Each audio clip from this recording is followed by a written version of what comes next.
মুহূর্তে যারা citizen portal থেকে অনলাইনে ফর্ম ফিল আপ করেছে এমন সংখ্যা আমার ব্লকে মোটামুটি 44,500 গোটা ব্লকে।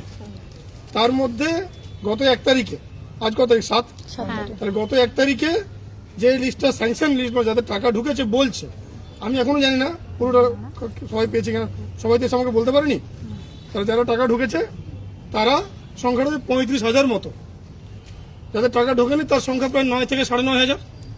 সেই সংখ্যাটা 1 তারিখে আমরা বুঝতে পারিনি যে কত টাকা ঢোকেনি, 2 তারিখে বুঝতে পারিনি, 3 তারিখে আমাদেরকে একটা লগ ইন দেওয়া হয় ভিডিও দেখে, দায়িত্ব নিয়ে ওই কারণে বলছি। 3 তারিখের পরে 4 তারিখে লগ ইনটা আমরা খুলতে পারি। 4 তারিখে লগ ইন খুলে আমরা দেখতে পাই যে আমাদের মোটামুটি 9,000 থেকে সামথিং কিছু আছে যাদের টাকা ঢোকেনি। তাদের প্রথমে ছিল রিজেক্টেড লিস্ট, পরে লিস্টটা চেঞ্জ হয়ে হয় আন্ডার এনকোয়ারি। ঠিক আছে, আন্ডার এনকোয়ারি যে লিস্টটা আছে সেইটা 2 রকম ভাবে আমরা এনকোয়ারি করার চেষ্টা করছি। এক হচ্ছে সেখানে নাম্বার দেওয়া আছে, ফোন নাম্বার। 2 নম্বর হচ্ছে ফর্মটা যেটা আছে সেই ফর্মটা আমরা চেক করার চেষ্টা করছি। ফর্ম চেক করে ফর্মের মধ্যে সব যা যা ফিল আপ করেছেন সেটা আমরা সব যদি ঠিকঠাক পাচ্ছি আমরা এনকোয়ারি শুরু করছি। আজকে আমরা প্রসেস করব, কাল থেকে শুরু করব। আশা করি আপনারা কাল থেকে 2-5 জন 10 জন 20 জন করে ওই মোবাইলে যে আপনাদের আসছে সেখানে দেখতে পাবেন আন্ডার এনকোয়ারি ডান বা এরকম কিছু একটা দেখাবে। ঠিক আছে, সেটা কাল থেকে দেখাবে, কারো আজ থেকেও দেখাতে পারে, বাট বেশিরভাগ কাল থেকে দেখাবে। আজকে আমরা সার্ভে করবো না, শুনে নিন পুরোটা তারপরে বলবেন। আপনারা যে ফর্ম ফিল আপ করেছেন সেটা আগে আমরা দেখবো, আপনারা যে ফর্ম ফিল আপ করেছেন সেটা আগে আমরা দেখবো। আগে থেকে যতটা সময় আমাদের লেভেল থেকে চেষ্টা করবো, যেখানে দেখবো কোনো ভুল আছে, কোনো ইনকমপ্লিট ফর্ম আছে, কিছু আছে, সেক্ষেত্রে আমরা চেষ্টা করবো ফোন করানো। ওই নাম্বারে যদি আমাদের কাছে 2টো জিনিসই আছে, মহিলার নাম আর ফোন নাম্বার। আধার নাম্বারটা আমরা পাইনি, মাস্কিং করা আছে, কাটা দেওয়া আছে।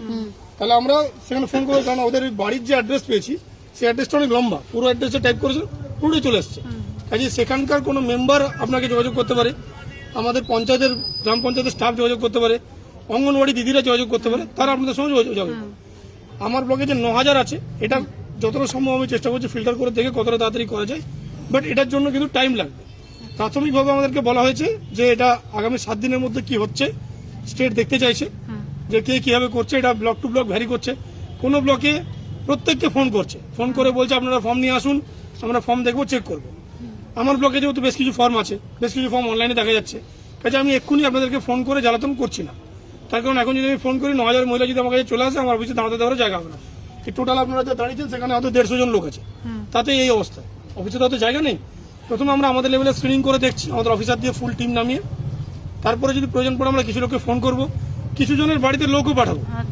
কারণ যে ক্রাইটেরিয়া বলা হয়েছিল তাতে বলা হয়েছিল যে ছোট ছোট কথা জিনিস ছিল, আপনাদের বয়স 25 থেকে 60 হবে, আপনারা কোনো সরকারি চাকরি করে এমন কোনো মহিলা পাবে না, ইনকাম ট্যাক্স দেয় এমন কোনো মহিলা পাবে না, আর ভোটার লিস্টে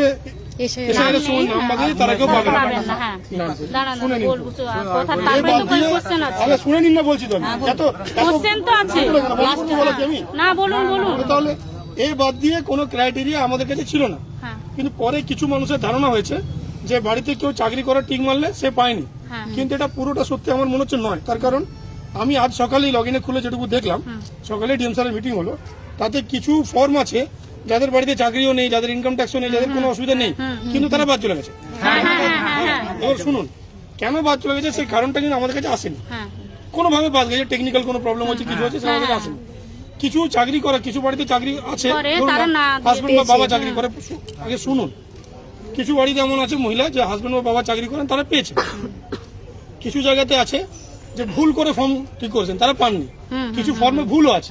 আবার কিছু মহিলা এমন ফর্ম ফিল আপ করেছেন যেখানে লিখেছেন আমি লক্ষ্মী, আপনি লক্ষ্মী ভান্ডার পান, লিখেছেন ইয়েস, লিখেছেন অন্নপূর্ণা ভান্ডার চান, লিখেছেন নো, মানে ওইটা টিক মারতে ভুলে গেছে, ওই টিকটা মারতে অনেকে ভুলে গেছে। সেইগুলোর জন্য আমরা এডিট অপশন রাজ্য থেকে চেয়েছি, যে যদি এডিট অপশন আমাদের এখন পর্যন্ত এডিট অপশন পাইনি, তাহলে এখন আমরা যতটা সম্ভব ফর্ম চেক করে আমরা চেষ্টা করছি কতটা করা যায়।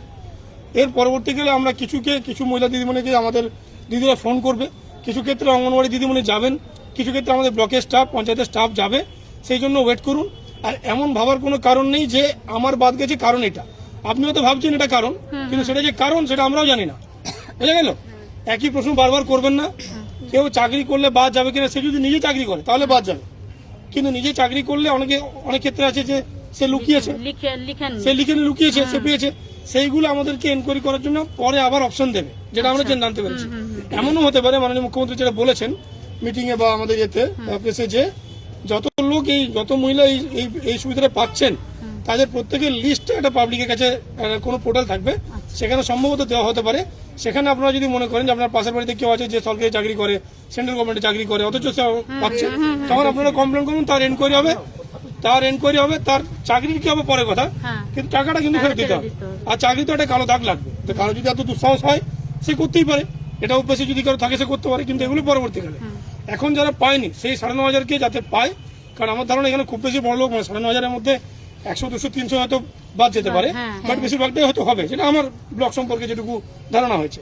কাজে এটা নিয়ে আপনারা চিন্তা করবেন না। আপনাদের মোবাইলে যদি পোর্টালে এটা আপলোড করেছে, যেহেতু আপনারা প্রথমে ছিল রিজেক্টেড লিস্টে ছিল, সেটা দেখাচ্ছিল, তারপর আপনারা এসছেন এখন আন্ডার এনকোয়ারি, এরপর এনকোয়ারি ওকে হলে কি হবে সেটা আমি এখন জানি না, কিছু একটা হয়তো হতে পারে, যেটা আপনারা দেখতে হবে।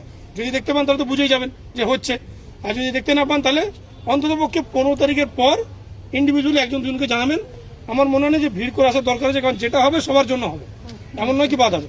আর সব থেকে যে বড় কথা, কি কারণে বাদ গেছে, সত্যি কথা কি কারণে বাদ গেছে সেটা আমি বা আমরা কেউ জানি না। আমার সামনে 50 সরকারি সাহেব দাঁড়িয়ে আছেন, বাকি যারা আপনি জিজ্ঞেস করতে পারেন যাকে, লোকজন বলতে পারে অনেক কিছু, যে আমি এই কারণে গেছে ওই কারণে গেছে, কিন্তু কি কারণে বাদ গেছে তার কোনো ডাইরেক্ট কোনো পার্টিকুলার কোনো জিনিস এই কারণেই বাদ যাবে, তার 4টে যে ক্রাইটেরিয়া ছিল, যেটা লিখিত অর্ডার ছিল, সেই 4টে ক্রাইটেরিয়াই এখনো আছে।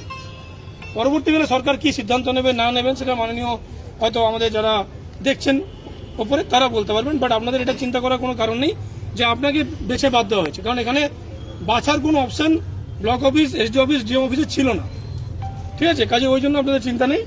আর এই যেটা আপনারা প্রশ্ন এসছেন, স্যার আমারটা কী হবে, স্যার আমারটা কী হবে, কারোরটা কী হবে সেটা কাউকে জানার এখন আমাকে আমি বলতে পারবো না।